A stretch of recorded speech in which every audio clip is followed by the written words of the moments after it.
Iggy, do you ever have any sports dreams? Oh, all the time. Yes, absolutely. You do? Yes. Okay. I have a whole bunch of dreams I wrote down. Would you care to tell us, or do you want me to go first? For me, I'm back in high school, and I'm a sophomore, and I'm trying out for varsity baseball because I never made varsity. And I'm going to the spring, to like the spring stuff, the fall league stuff, and I'm going in to hit, and I can't touch the ball. Like, I can't swing the bat. The ball's really fast, and I'm making a fool of myself, which probably isn't that much different than what happened when I was a kid. That's what I have, that stressful dream every once in a while. I do. And you still currently, or I'm running. I'm a kid and I'm running, and I used to be fast, and I can't. I'm like, it's like you're underwater and you can't freaking move. That one. I love it. Yeah. The dreams I have, and this is what made me, I had it last night, like journalism sports dreams. Okay. Ooh. My two most recent at the Oakland Coliseum. I had this one last night, and the other one I'm going to tell you a week ago.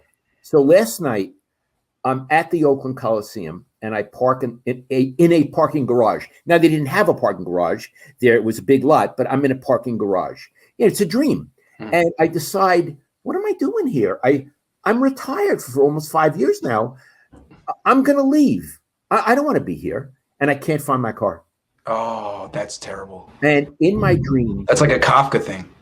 A Kafka thing, yes. Yeah. Kafka. That's interesting. You should say that. It is. Yeah. And in the dream, I never found the car.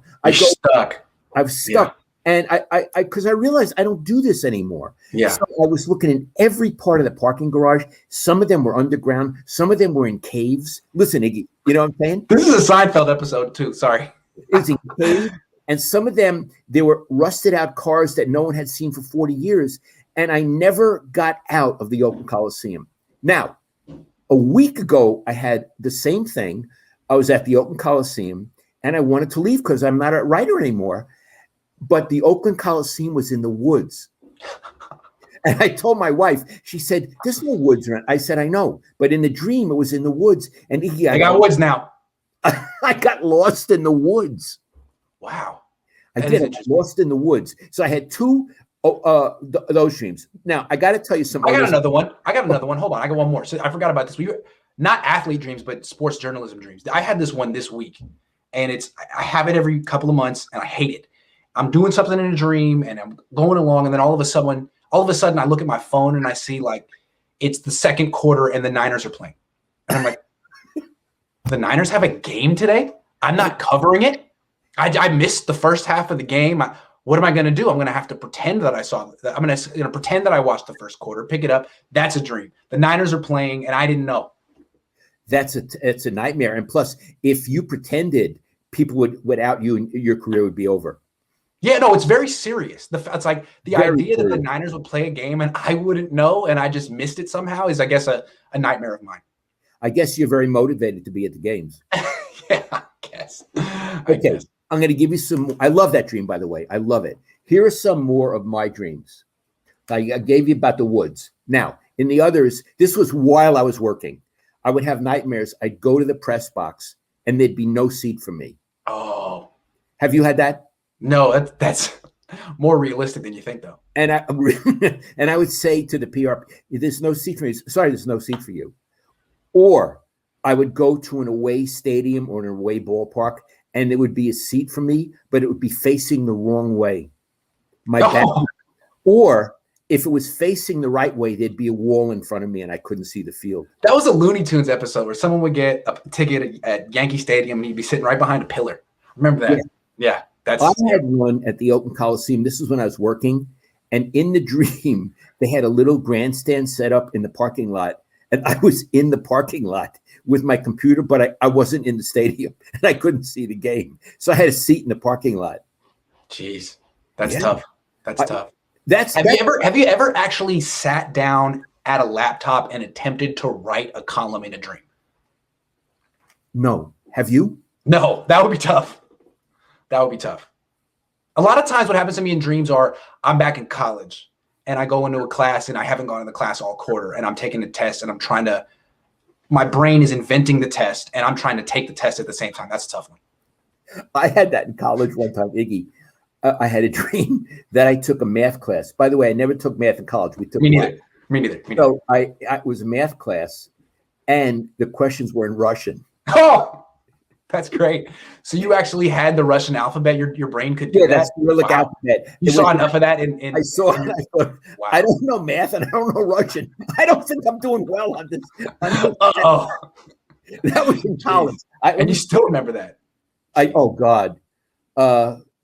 Yeah. Okay. Anything else? No. Those were my dreams.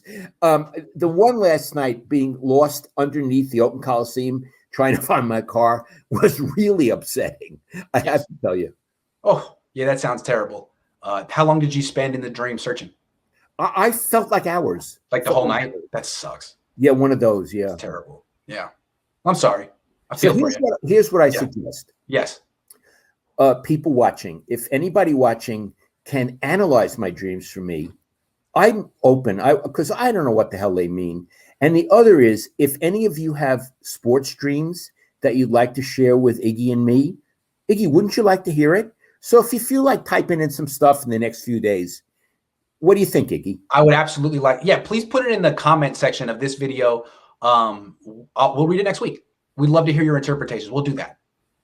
I would love that. Yeah, I would really be interested, because I don't know where I'm coming from. I got to tell you. Before we end the show, Jason has a question. Was Dwight Clark a wide receiver or a tight end? Google says wide receiver. Oh, he was what? It was no question. He was very tall, but he was definitely a wide receiver. Yeah, yes. Good question. You know, the tight end was Charlie Young. That's right. Right. And you know, Ronnie Lott was a cornerback at first. Back when I was in 6th grade, I was in a PE class at Montera Middle School, and we were learning football. And the teacher was trying to explain the different positions, and he got to cornerback, and he said, "Who here can name some famous cornerbacks?" And someone said, "Dion." I raised my hand.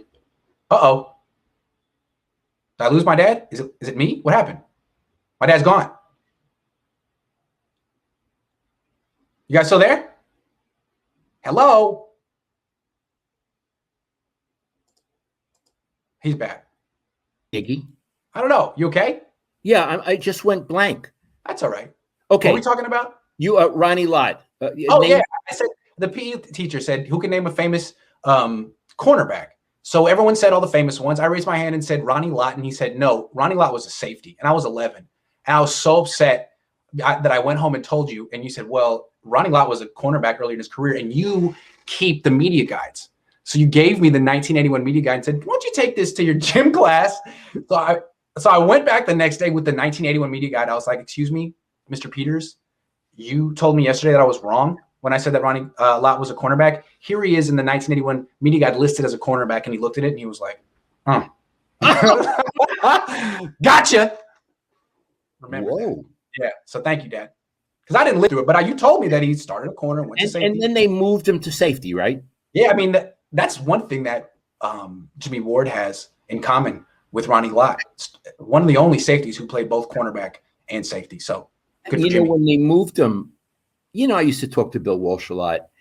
Bill, this is a paraphrase. I don't remember the exact words, but this is what he meant. He said, we learned with Ronnie, we could do a lot more things with him.